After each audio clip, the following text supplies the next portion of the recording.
Reproduction in Animals, Part 19a.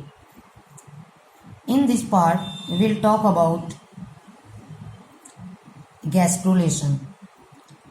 Gastrulation is the third step during embryonic development.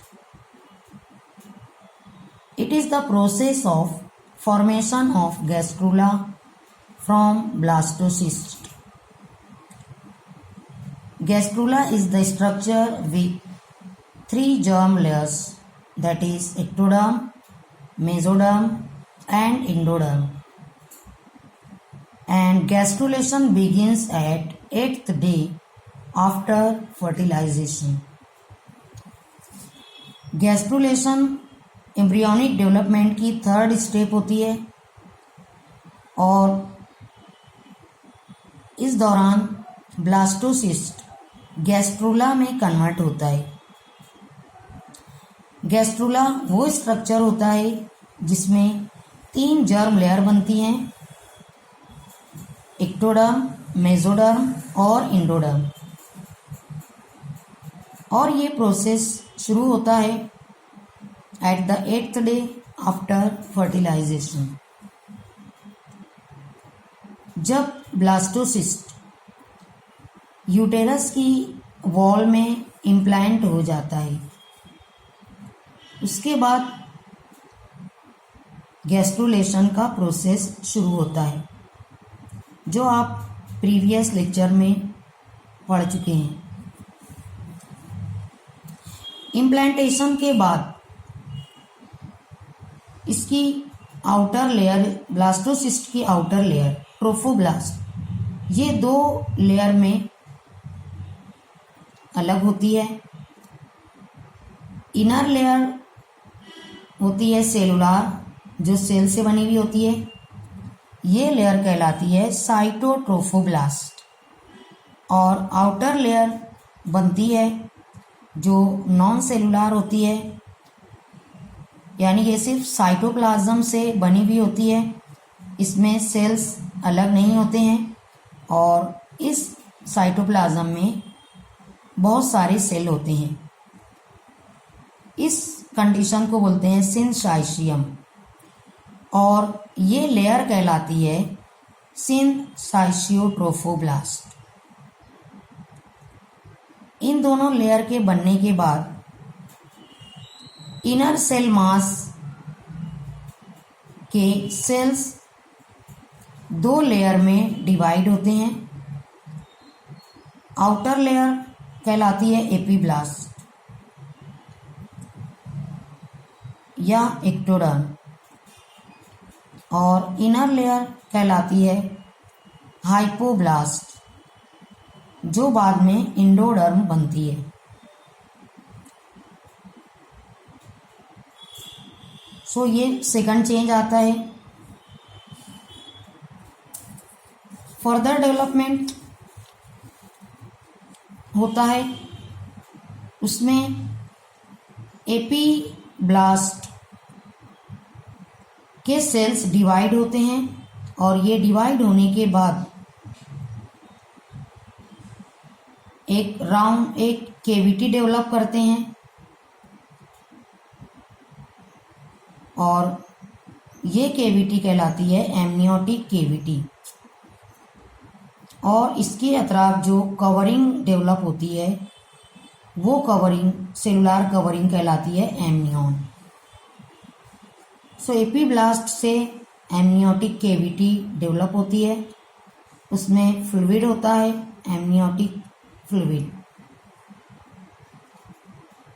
इसी तरीके से hypoblast के sales दोनों साइड से डिवाइड होना शुरू होते हैं, और ये एक सैक लाइक स्ट्रक्चर डेवलप करते हैं। ये स्ट्रक्चर कहलाता है योक सैक।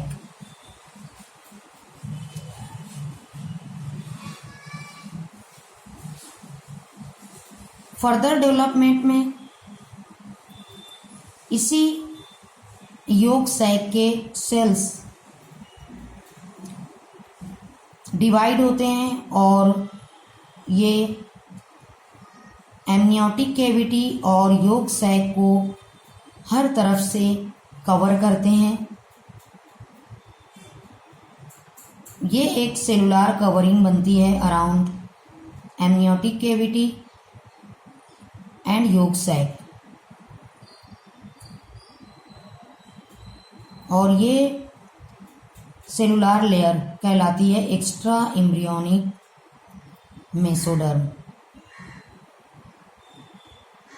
इस तरीके से ब्लास्टोसिस्ट कन्वर्ट होता है अपने स्ट्रक्चर में, और फिर वो एक अलग स्ट्रक्चर दिखाई देता है जिसमें सिंसाइसियोट्रोफोब्लास्ट होती है, साइटोट्रोफोब्लास्ट होती है, एक्स्ट्रा एम्ब्रियोनिक मेसोडर्म होती है, एमनियोटिक कैविटी होती है और योक सैक होता है।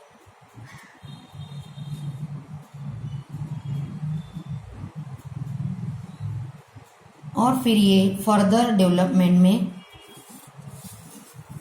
जाता है ये स्ट्रक्चर।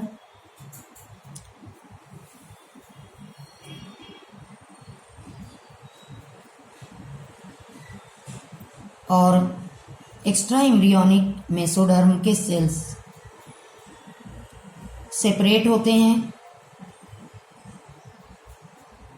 एक लेयर बचती है एमनियोटिक कैविटी के अतराफ और योक सैक के अतराफ, और दूसरी लेयर बचती है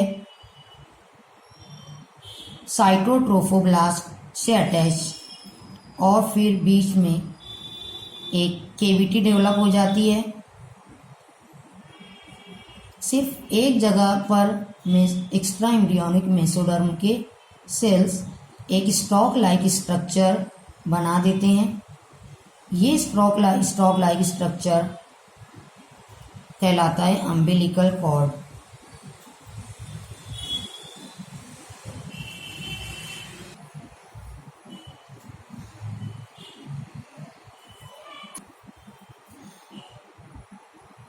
सिंसाइसियोट्रोफोब्लास्ट, साइटोट्रोफोब्लास्ट और एक्स्ट्रा एम्ब्रियोनिक मेसोडर्म, ये तीनों मिलकर एक स्ट्रक्चर कहलाते हैं, और वो स्ट्रक्चर कहलाता है कोरियन।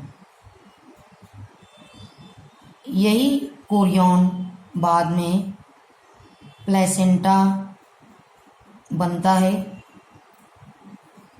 और इस प्लेसेंटा के ज़रिए इस स्ट्रक्चर का अटैचमेंट होता है मदर्स ब्लड से, और फिर उस ब्लड से इस स्ट्रक्चर को ब्लड मिलता है, ऑक्सीजन मिलती है और न्यूट्रिएंट्स मिलते हैं, और फिर इसका फर्दर डेवलपमेंट होता है।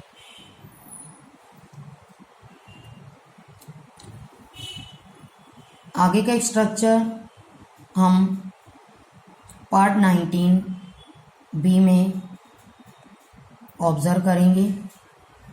Thank you.